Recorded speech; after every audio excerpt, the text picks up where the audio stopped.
공모주 대여치곤 초라한 등판이었습니다. 2차 전지 분리막 세계 1위라는 SKI 테크놀로지가 오늘 유가증권 시장에 상장했지만 시초가도 유지하지 못했습니다. 공모주 대여가 최소한 첫날은 따상을 기록한다는 공식이 깨진 겁니다. 도대체 무슨 일이 생긴 건지 남은 공모주 대여에는 청약을 해야 할지 말아야 할지 짚어보겠습니다. 차영주 YG경제연구소장 나오셨습니다. 소장님 어서 오십시오. 반갑습니다. 예. 뭐 공모주 대여다. 그래서 뭐 80조 원의 청약 증거금이 몰렸다. SKI 테크놀로지. 이거 뭐 어떻게 된 겁니까? 주가가 이렇게 큰 폭으로 떨어지는. 예, 오늘 종가상으로 보게 된다라면 일단은 뭐 시작가는 10만 5천 원이 시작가였습니다. 공모 가격이었으니까요. 예. 그게 이제 마이너스 10% 그러니까 90%에서 최고 200%까지 결정이 되니까 소위 말해서 더블이 되는 거고요. 예. 그게 이제 기준가가 돼서 상한가가 되면 27만 3천 원이 오늘 됐어야 됩니다. 예. 그렇지만 오늘 장중에 최고가는 22만 2,500원이 최고가였고요. 물론 이제 더블로 시작을 한 건 맞습니다. 저도 이제 정확히 그 동시효과 시간에 봤는데 예. 소위 말해서 10만 5천 원의 더블인 21만 원에 시작을 해서 예. 약 한 5% 오른 22만 2,500원에 끝났다가 예. 조금 전에 이제 종가상을 보면 오히려 26.43%나 하락한 15만 4,500원. 5만 5,500원이 하락한 가격으로 종가가 마감이 됐습니다. 이런 것들은 우리가 소위 말해서 대여급이다라고 이제 했었는데 이게 보통 뭐 따상이라는 게 당연히 이루어지는 결과는 아니고요. 예. 기업의 가치에 따라서 이루어져야 되는데 이제는 어느 정도 정상화 단계를 좀 걷고 있다. 저는 좀 냉정히 좀 말씀을 드리고 싶습니다. 그럼 말씀하신 대로 이게 시초가가 21만 원에 형성이 됐는데 조금 올랐잖아요. 예. 그러다가 이제 매도 물량이 나왔는데 다 개인들이 판 거 아닙니까 이게? 기관도 일부 물량들이 좀 나왔고요. 좀 있습니까? 예. 오늘 뭐 개인들의 물량들, 뭐 실망 매물들이 있다고 쏟아졌다. 그러니까 아침에 한 21만 원대에 있어서 22만 5천 원 잠깐 찍었고요. 이제 아무래도 우리가 이제 상한가를 찍으면 상한가 잔량이라는 것이 예. 호가 상황에 남음으로써 다른 사람들이 기다리는구나. 내가 물량을 좀 나중에 팔아야지 이렇게 생각을 하셔야 되는데 아무래도 이제 사람들이 동시효과 때부터 이제 쳐다보셨겠죠. 그러면서 일단 더블 정도에서 물량들이 쏟아지다 보니까 서둘러서 내가 먼저 던져야지라는 그런 시각 때문에 주가가 계속해서 하락하는 그런 모습을 보였습니다. 그러면 이게 지금 유통 물량, 시장에 나올 수 있는 물량이 15%여서 예. 상대적으로 적다. 예. 그러니까 기관은 또 팔지 못하잖아요. 상당 기간 많은 기관들이. 근데 이게 조금 어폐가 있는 게 오늘 당장은 15%입니다만 6개월 동안 나올 수 있는 게 대략 한 45% 정도 됩니다. 45%. 예. 그러니까 이게 지금 SKIT 같은 경우 6개월 내에 우리가 소위 말해서 오버행 이슈라고 이제 부르는데요. 보통 그 IPO를 할 때 이게 무슨 얘기냐라고 궁금해하시는 분들이 있으실 텐데 먼저 SKIT가 상장하기 이전에 기관 투자자들이 돈을 대준 거죠. 그래서 기업을 이렇게 키워놓은 겁니다. 대주주도 마찬가지고요. 그런 분들도 일부 계시고 이번에 공모에 참여하신 분들도 계시지 않습니까? 서로 간의 이해관계가 엇갈리는 거죠. 공모에 참여하신 분들은 10만 원에 사셨고 공모 이전에 사신 분들은 더 싸게 사셨을 건 자명한 일인데 이게 만약에 부딪히게 되면 공모하신 분들이 불리하니까 일정 기간 동안 대주주를 비롯해서 기관 투자자들에게 팔지 말아라. 라고 이제 당국에서 얘기를 한 겁니다. 이게 이제 락이라는 걸로 이제 얘기가 되는데 이게 이제 걸려놓은 게 6개월 내에 난 안 팔겠다 확약한 게 40% 정도 되고 그건 6개월 이후에 자연스럽게 나올 수가 있습니다. 근데 6개월 후에 나오는 정도니까 네. 오늘이나 며칠 동안 초기에는 그래도 조금 괜찮게 오를 거라는 기대가 있었잖아요. 만약 그렇다면 이 회사의 경쟁력, 네. 이 기본적으로 조금 밝지 않은 거 아닙니까 혹시? 아니 꼭 그렇지는 그건 않습니다. 우리가 이제 여러분들이 좀 꼼꼼히 살피신 분들 같은 경우 증권사에서 바라보는 이건 제 의견이 아니고요. 증권사에서 바라본 적정 주가가 오늘도 이제 몇몇 증권사에서 리포트를 뒤늦게 내긴 했습니다만 얼마로 냈어요? 조금 이거 처음 들으신 분 깜짝 놀라실 텐데 약 13만 원에서 18만 원 정도 제시를 했습니다. 13만 원에서 18만 원. 예, 그러니까 오늘 더블이 21만 원이었으니까 더블 가격에도 못 미치는 적정 주가를 제시했다라는 겁니다. 그러다 보니까 이게 지금 우리가 기업의 IPO가 거듭되다 보니까 따상이라는 등식이 어느 정도 인식하에 되셨는데 제가 증권업계에 30년 가까이 있으면서 이렇게 따상이라는 용어가 등장한 것은 작년 올해가 처음이다. 이렇게 말씀드릴 수가 있겠습니다. 그전에는 공모라는 것이 아무래도 우리가 기업을 나름대로 약간의 포장을 안 한다라고 하는 것은 좀 어불성설이고요. 우리가 어디 밖에 나가면 차려입고 나가지 않습니까? 좀 그런 모습들을 보여주고 있는데 이런 것들에 대한 부담감들이 작용을 하다 보니까 보통 공모주 같은 경우 상장한 이후에 오버행 이슈가 사라지고 나서 투자하는 게 정석인데 최근엔 따상 때문에 조금 과도한 기대감이 없지 않아 있었다 이렇게 말씀드릴 수가 있겠습니다. 그러면 공모주 투자자들 입장에서 볼 때는 이 적정 주가, 증권사들이 제시한 적정 주가가 13만 원에서 18만 원 정도를 새겨보질 않고 네. 좀 환상에 젖어서 네. 당연히 따상이 될 거라고 생각한 투자자들이 굉장히 많았던 거잖아요. 그러니까 그게 논리적으로 인정이 안 된다라는 거죠. 무조건 공모주는 받으면 용돈벌이다. 한두 주 받았으면 따상이 된다. 이것은 뭐 저는 수긍할 수 없는 논리고요. 아, 그래요? 예. 조금 언론들이 예. 대부분 따상이 될 것처럼 보도를 했던 것도 같은데 언론들 좀 무책임하지 않을까요? 그렇습니다. 좀? 일부 언론들이 그렇게 보도를 했고요.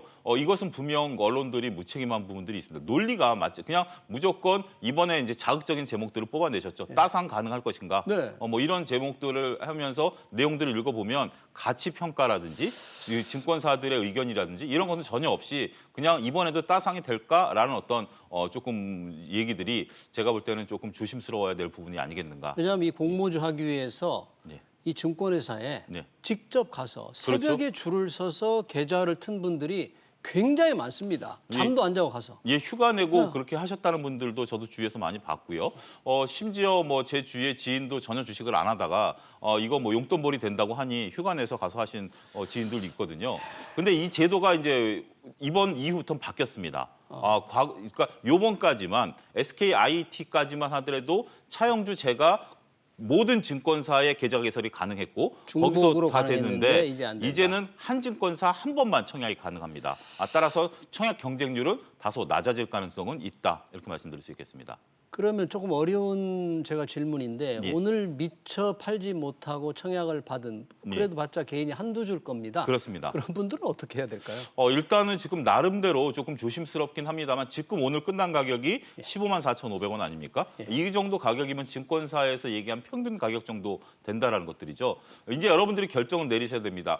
증권사들이 얘기한 것은 지금 현재 적정 주가인데 SKIT의 성장성 결국 주식을 투자하는 게 있어서 내가 회사와 같이 동행하겠다 한 주라도 동행하겠다라고 한다면 장기적 관점의 접근은 저는 아직까지 살아있다라고 말씀드릴 수가 있겠고 단지 나는 회사에 대한 어떤 관심보다는 공모주만 참여했다라고 한다면 어느 정도 변동성 관리를 하시는 것도 좋지 않겠는가 말씀드릴 수 있겠습니다. 전반적으로 공모주 청약의 일반적인 수익률은 그렇게 높지 않습니까? 평균적으로 보면? 주로 이제 공모주 하시는 분들이 이제 전문적인 투자자분들이 많이 계신데요. 거액의 자금을 가지고 공모주가 계속 있기 때문에 우리가 이제 대여금만 하는데 공모주는 계속 하시는데 그분들의 평균 수익은 연 한 8에서 10% 정도 바라보고 하십니다. 네. 그러니까 이렇게 소위 말해서 따상을 기록하면서 성공하는 공모주도 있고 그렇지 않고 어떤 공모주 같은 경우는 공모가를 하회하는 경우도 있습니다. 이런 경우도 있기 때문에 전반적인 수익률은 그렇게 높지 않다. 이렇게 말씀드릴 수 있겠습니다. 그러면 SKIT는 이제 따상을 기대했던 분들 이미 지나갔으니까 네. 앞으로 올 공모주 그래도 어떻게 할까 말까 이제 고민을 할 것 같아요. 네. 올해 예정된 상장할 수 있는 청약을 할 수 있는 대여급은 어떤 게 있습니까? 특별히 게임 업체인 크래프톤이라는 회사가 크래프톤. 있고, 이게 한 빠르면 8월쯤 현재 공모가 있을 것으로 보여집니다. 8월. 예, 배틀그라운드라고 지금 뭐 유명하죠. 젊은 층들에게는 굉장히 유명한 게임이고요. 그다음에 그거에 의해서 이제 카카오 관련주들이죠. 카카오뱅크라든지 카카오페이 뭐 이런 쪽들도 있고 또 일반적인 기업으로서는 우리가 이제 LG 화학에서 분사한 LG 에너지솔루션, 에너지솔루션. 예, 2차 전지 기업체 예. 이런 쪽들이 있지 않겠는가 말씀드릴 수가 있겠습니다. 그러면 크래프톤과 카카오뱅크를 한번 조금 뜯어보고 싶은데요. 예. 크래프톤 어느 정도 기업 가치 예상을 하고 있습니까?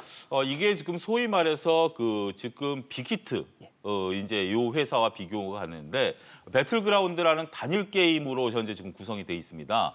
지금 시장에서 예측하는 기업 가치는 20조에서 30조 정도 예상을 하고 있고요. 이게 작년 이맘때만 하더라도 시장에서 장외 가격이 한 50만 원 정도 했었답니다. 꽤 50만 높은 원. 가격대인데 네. 지금은 대략 한 300만 원까지 장외 가격이 올라와 있습니다. 300만 원. 예, 네. 그렇기 때문에 많은 투자자분들이 지금 이제 뭐 내가 IPO 해봤자 한두 주 받을 바에는 장외에서 사면 되지 않겠는가. 지금 장외도 나름대로 인터넷 시장이 발달함으로써 그 호가를 볼 수가 있거든요. 그래서 사시는 분들도 있는데 저는 장외 가격과 장내 가격은 전혀 상관이 없다. 관계가 없어요? 왜 예, 관계가 그걸 있지 아셔야 않습니까? 됩니다. 왜 왜냐하면 그렇죠? 장외 가격이라고 그러니까 장외 가격이라고 한다는 것은 유통 물량이 지극히 작습니다. 그리고 우리가 호가를 본다 하더라도 그 호가에 살 수 있는 가능성은 지극히 희박합니다. 여러분들이 주로 이제 전화를 해서 그 업계에 계신 분들을 이제 만나야 되는데 왜냐하면 장외는 거래소가 없기 때문에 직접 만나야 됩니다. 그러기가 굉장히 쉽지가 않기 때문에 가격 왜곡 현상이 있다라는 거죠. 네. 그리고 장내로 들어오는 순간 주식 수가 확 늘어납니다. 그러면서 주당 순자산 가치가 훅 떨어집니다.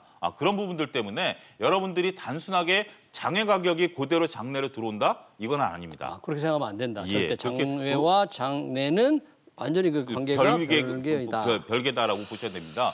그런 부분들을 감안하게 된다라면 지금 현재 배틀그라운드에 대한 기대감은 상당히 있습니다만 여기서 또 한 가지 여러분들 기업을 잘 분석하셔야 되는 게 배틀그라운드가 이거 이제 새로운 이제 요 IPO에 맞춰서 신작 게임을 가을에 발표한답니다. 예. 이건 어떻게 보면 좀 옷을 좀 잘 차려 입는 건데 올해 초에 PC 게임을 또 하나 개발을 해냈는데요.